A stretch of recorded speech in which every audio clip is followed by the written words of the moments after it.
신앙 카드 네 번째는 우연찮게 인터넷을 서칭하다가 발견한 카드예요. 굉장히 위로가 되는 말이면서도 다른 사람을 어떻게 대해야 되느냐라고 고민하게끔 되는 말씀이더라고요. 바로 그 말씀은 아우구스티누스 성인이 하셨던 과거 없는 성인이 없고 미래 없는 죄인도 없다.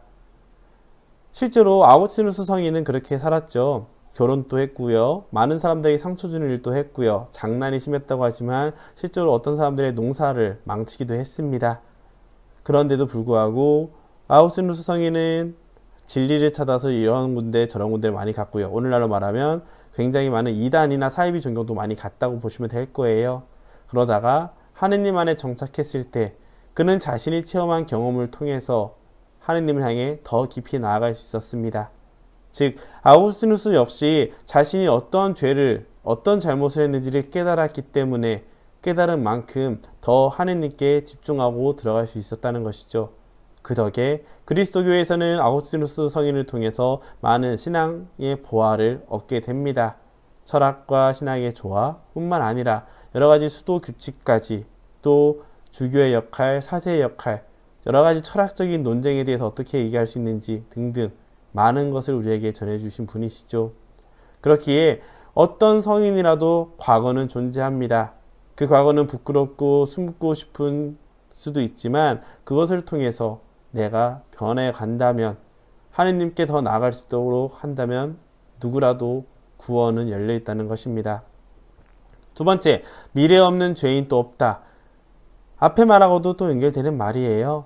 어떤 사람이라도 사람은 불완전하기 때문에 죄를 지을 수 있지만 반대로 죄를 지은 만큼 자신이 그것이 잘못됐다는 걸 깨달을수록 더 깊이 하느님께, 더 많은 사람들에게 다가갈 수 있다는 것이죠. 예를 들어 이런 것도 있습니다. 중고등부 시절에, 중고등부 학생 때 약간 공부보다는 주먹과 싸움, 안 좋은 일을 했던 친구들은 그런 사람이 성인이 되면 오히려 그 친구들의 마음을 헤아릴 수 있기 때문에 그 친구들에게 정말 필요한 도움을 줄 수도 있어요. 반대로 그것을 해보지 못한 사람들은 그저 머릿속으로만 혹은 이래야지 라는 생각으로 다하기 때문에 한 번 죄는 영원한 죄인으로 몰아버릴 수도 있습니다. 이렇게 말하면 너무 멀리 했잖아요. 그러면 우리 사목을 하면서 제가 했던 경험들을 말씀을 드리면 이렇게도 말할 수 있을 것 같아요. 주일학교를 망쳐보신 분은, 본당 공동체가 망가진 거를 경험하신 분은 본당 공동체를 활성화시킬 수 있는 방법도 깨달을 수가 있습니다. 물론 그걸 깨닫지 못하고 계속 망가뜨릴 수도 있지만, 그걸 깨달았을 때 사람들이 무엇 때문에 더 힘들어하는지, 무엇 때문에 안 되는지를 더 깊이 들어갈 수 있다는 것이죠. 다만 과거 없는 성인 없고 미래 없는 죄인이 없다라는 것이 내 상황을 변명하기 위한 요소로 사용되면 안 될 겁니다. 모든 것은 말이 아니라 행동으로 보여지는 것이고, 실제 어떤 결실을 맺느냐, 곧 어떤 선택을 했고 어떤 행동을 했으며 어떤 결과까지 만들었냐는 그 사람이 회심한 정도, 그 사람의 진정한 마음을 드러내기 때문이죠.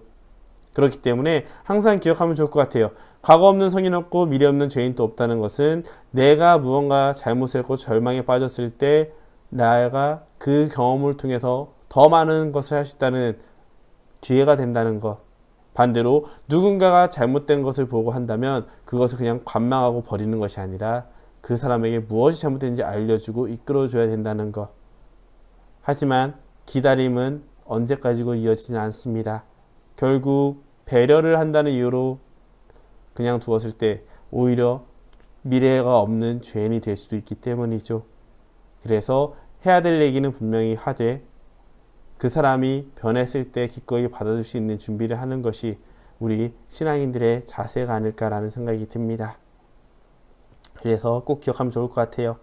나와 이웃을 바라볼 때 누구라도 성인이 될 수 있다는 것, 그리고 누구라도 그 사람의 삶에 따라서 죄인으로 머물 수도 있다는 것. 하지만 우리가 언제든지 회개하며 하느님께서는 이끌어주시고 더 많은 이들에게 더 큰 기쁨을 나눠주시다는 걸 기억하면서 희망을 놓치지 않는 그런 신앙생활을 했으면 좋겠습니다.